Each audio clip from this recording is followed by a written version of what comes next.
और पहले जब उनकी सरकार थी उन्होंने कहा था कि देश की संपत्ति पर पहला अधिकार मुसलमानों का है। इसका मतलब ये संपत्ति इकट्ठी करके किसको बांटेंगे? जिनके ज्यादा बच्चे हैं उनको बांटेंगे।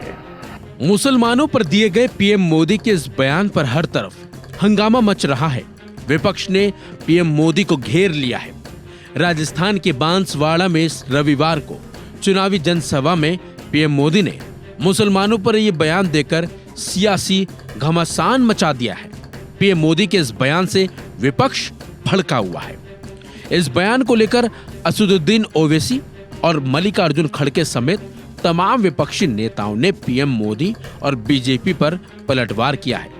पीएम मोदी के इस भाषण पर प्रतिक्रिया देते हुए एआईएमआईएम के अध्यक्ष असदुद्दीन ओवैसी ने एक्स पर लिखा, मोदी ने आज मुसलमानों को घुसपैठिए बुलाया और कहा कि उनके ज्यादा बच्चे होते हैं। 2002 से लेकर अब तक मोदी की बस एक ही गारंटी रही है, भारत के मुसलमानों को गालियां दो और वोट बटोरो। अगर बात मुल्क की संपत्ति की हो रही है तो मोदी सरकार देश के धन पर पहला हक उनके अरबपति दोस्तों का रहा है।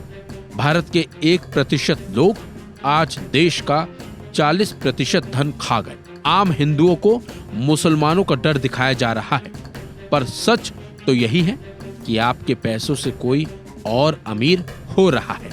तो वहीं पीएम मोदी के बयान पर पलटवार करते हुए कांग्रेस अध्यक्ष मल्लिकार्जुन खड़गे ने कहा कि आज मोदी जी के बौखलाहट भरे भाषण से दिखा कि प्रथम चरण के नतीजों में इंडिया जीत रहा है।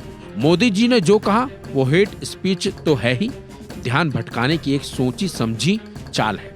प्रधानमंत्री ने वही किया जो उन्हें संघ के संस्कारों में मिला है। सत्ता के लिए झूठ बोलना, बातों का अनर्गल संदर्भ बनाकर विरोधियों पर झूठे आरोप मढ़ना, ये संघ और बीजेपी की ट्रेनिंग की खासियत है। देश की 140 करोड़ जनता अब इस झूठ के झांसे में नहीं आने वाली है। भारत के इतिहास में किसी भी प्रधानमंत्री ने अपने पद की गरिमा को इतना नहीं गिराया जितना मोदी ने गिराया है। विपक्ष का साफ साफ कहना है कि चुनाव आयोग विपक्ष की अनदेखी करता है और बीजेपी को खुली छूट देता है, जिसकी वजह से पीएम मोदी इस तरह के भाषण देते हैं। चलिए अब आपको पीएम मोदी का वो बयान भी सुनाते हैं जिस पर हंगामा मचा हुआ है, विपक्ष बौखलाया हुआ है और चुनाव में इस मुद्दे को उठाने की जुगत में विपक्ष लगा हुआ है और ओवैसी लगातार पीएम मोदी को इस बयान को लेकर घेर रहे हैं। और पहले जब उनकी सरकार थी उन्होंने कहा था कि देश की संपत्ति पर पहला अधिकार मुसलमानों का है। इसका मतलब ये संपत्ति इकट्ठी करके किसको बांटेंगे? जिनके ज्यादा बच्चे हैं उनको बांटेंगे।